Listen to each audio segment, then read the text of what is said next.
এখান থেকে আমি যখন আমার চ্যানেল সেটিংয়ে আসবো, সেটিংয়ে আসার পর যখন এখানে চ্যানেলে আসবো, চ্যানেলে আসার পর এখানে ফিচার্স এলিজিবিলিটি যখন আসবো তখন কিন্তু দেখতে পাবো যে আমার এই তিনটে কিন্তু এনেবেলড করা আছে। ঠিক আছে, এগুলোকে অ্যাডভান্স ফিচার্স বলে। আর এই তিনটা তুমি যদি এনেবেল করো তোমার চ্যানেল কিন্তু কোনো দিন মনিটাইজ হবেও না। ঠিক আছে, আর তুমি কিন্তু ইউটিউব থেকে কোনোদিনও পয়সাও ইনকাম করতে পারবে না। ঠিক আছে, তো আজকে আমি কথা বলবো যে কীভাবে এই তিনটাকে কিন্তু এনেবেল করতে পারবে তোমরা। ঠিক আছে, এই অ্যাডভান্স ফিচার্সটা তুমি যদি এনেবেল না করো তখন কিন্তু হবে না। জাস্ট তার জন্য তোমাকে সেটিংয়ে আসতে হবে। সেটিংয়ে আসার পর অনেকগুলো অপশন পেয়ে যাবে। এখানের মধ্যে তুমি চ্যানেল সেটিংয়ে আসবে। চ্যানেল সেটিংয়ে আসার পর তিনটা অপশন পাবে, basic info, advance setting, features eligibility. এখান থেকে ফিচার্স এলিজিবিলিটিতে আসার পরে কিন্তু তোমার এই তিনটা অপশন পেয়ে যাবে। আচ্ছা, প্রথমে ফার্স্ট হচ্ছে স্ট্যান্ডার্ড ফিচার্স। এটা যদি আমরা এনেবেল করি, ঠিক আছে, তখন কিন্তু আমরা এখান থেকে ভিডিও আপলোড করতে পারবো। সেকেন্ড হচ্ছে প্লেলিস্ট ক্রিয়েশন, মানে প্লেলিস্ট তৈরি করতে পারবো, বা প্লেলিস্ট থেকে কিন্তু অনেক ভিউজ আসে। ঠিক আছে, আর ভিডিও তো প্রথমে তোমরা এটাকে এনেবেল না করলে ভিডিও আপলোড করতেই পারবে না। থার্ড হচ্ছে অ্যাড কোলাবরেটরস টু প্লেলিস্ট, মানে প্লেলিস্টের সাথে কোনো কিছু অ্যাড করতে পারো। Add new videos to exciting playlist. ঠিক আছে, মানে তুমি প্লেলিস্টে নতুন কোনো ভিডিওকে অ্যাড করতে পারো। ঠিক আছে, কিন্তু তুমি যদি প্রথমে এটা এনেবেল না করো, ঠিক আছে, তোমার যদি এনেবেলড না থাকে তখন কিন্তু তুমি কিছু করতে পারবে না। সেকেন্ড হচ্ছে ইন্টারমিডিয়েট ফিচার্স। ঠিক আছে, এটাকে তুমি যদি এনেবেলড করো তখন কিন্তু তুমি তোমার ভিডিওকে 15 মিনিটের বেশি তৈরি করতে পারবে না। ঠিক আছে, তারপর তুমি তোমার ভিডিওতে কাস্টম থাম্বনেল লাগাতে পারবে না।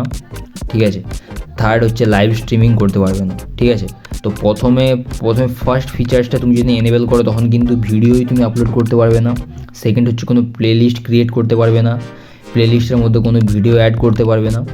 ঠিক আছে, আর সেকেন্ড হচ্ছে ইন্টারমিডিয়েট ফিচার্স। এটাকে যদি এনেবেলড করো তখন কিন্তু তুমি ভিডিও 15 মিনিটের বেশি বানাতে পারবে না।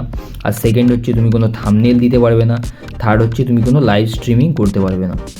ঠিক আছে, থার্ড নম্বরে হচ্ছে অ্যাডভান্স ফিচার্স। ঠিক আছে, অ্যাডভান্স ফিচার্স তুমি যদি এটা করো, এটা যদি না তুমি এনেবেলড করো তখন কিন্তু তুমি অ্যাপেয়ারেল কন্টেন্ট আইডি ক্লেমস, মানে তুমি কোনো ক্লেম করতে পারবে না। মানে তোমার ভিডিওতে তুমি যদি কেউ যদি তোমার ভিডিওকে চুরি করে ইউজ করে, বা তোমার ভিডিওতে যদি কেউ ইউজ করে, তুমি কিন্তু তাকে কপিরাইট দিতে পারবে না। ঠিক আছে, তারপরে এখানে দেওয়া আছে ক্রিয়েট মোর live streams daily, upload more videos daily. ঠিক আছে, মানে তুমি প্রত্যেকদিন ভিডিও আপলোড করতে পারবে না। Create more shorts daily. ঠিক আছে, তারপরে এমবেডেড লাইভ স্ট্রিমিং, এরকম আরও অনেক অপশান আছে যেগুলো কিন্তু তুমি এখানে এগুলো যদি এনেবেল করতে পারো, এগুলো এনেবেল করো তখন কিন্তু তুমি করতে পারবে। এবার আমি কথা বলবো যে এগুলোকে এনেবেলড কীভাবে করবে। ঠিক আছে, তো এগুলোকে এনেবেলড করার জন্য এই যে দেখতে পাচ্ছি একটা চ্যানেলে আমি এসেছি। ঠিক আছে, এখানে আসার পর আমি সেটিংয়ে যাবো।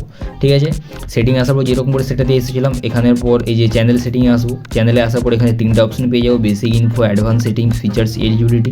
এখান থেকে ফিচার্স এলিজিবিলিটিতে আসবো। যে দেখতে পাচ্ছ একটা কিন্তু আমার এখানে এনেবেলড করা আছে।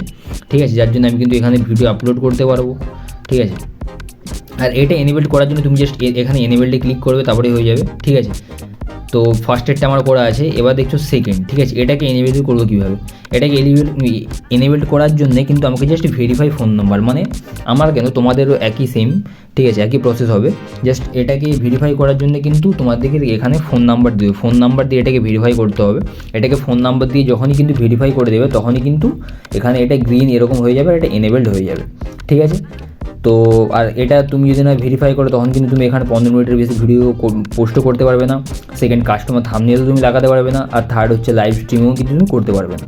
ঠিক আছে, তো সেকেন্ড ফার্স্টেরটা তো করাই আছে এখানে। আর ফার্স্টেরটা তুমি এখানে এনেবেলডে ক্লিক করলেই কিন্তু হয়ে যাবে তোমার। ঠিক আছে, সেকেন্ড হচ্ছে এটাকে এনেবেলড করার জন্য কিন্তু আমাদেরকে এখানে এই যে দেখতে পাচ্ছ এখানে আছে ইন্টিগ্রেটেড ফিচার্স। ঠিক প্রথমে হচ্ছে ভিডিও ভেরিফিকেশান। ঠিক আছে, তার মানে এখানে তোমাকে ভিডিও ভেরিফিকেশান করতে হবে, বা তোমাকে ক্যামেরা অন করে কিন্তু তোমার ফেসটাকে এখানে রেকগনাইজ করাতে হবে। ঠিক আছে, সেকেন্ড হচ্ছে ভ্যালিড আইডি, তোমাকে কোনো ভ্যালিড আইডি এখানে দিতে হবে। সেকেন্ড হচ্ছে চ্যানেল হিস্ট্রি।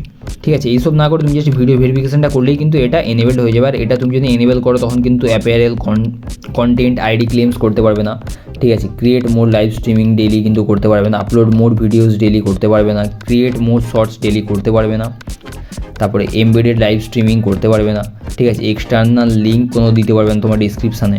ঠিক আছে, বা এলিজিবিলিটি কোনো কিছু অ্যাপ্লাই করবে না মনিটাইজেশনের জন্য। দেখতে পাচ্ছ এই যে for monetization, eligible to apply for monetization, এইটাকে তুমি যদি এনেবেল করো তখন কিন্তু তোমার চ্যানেলটা মনিটাইজের জন্য যাবেই না।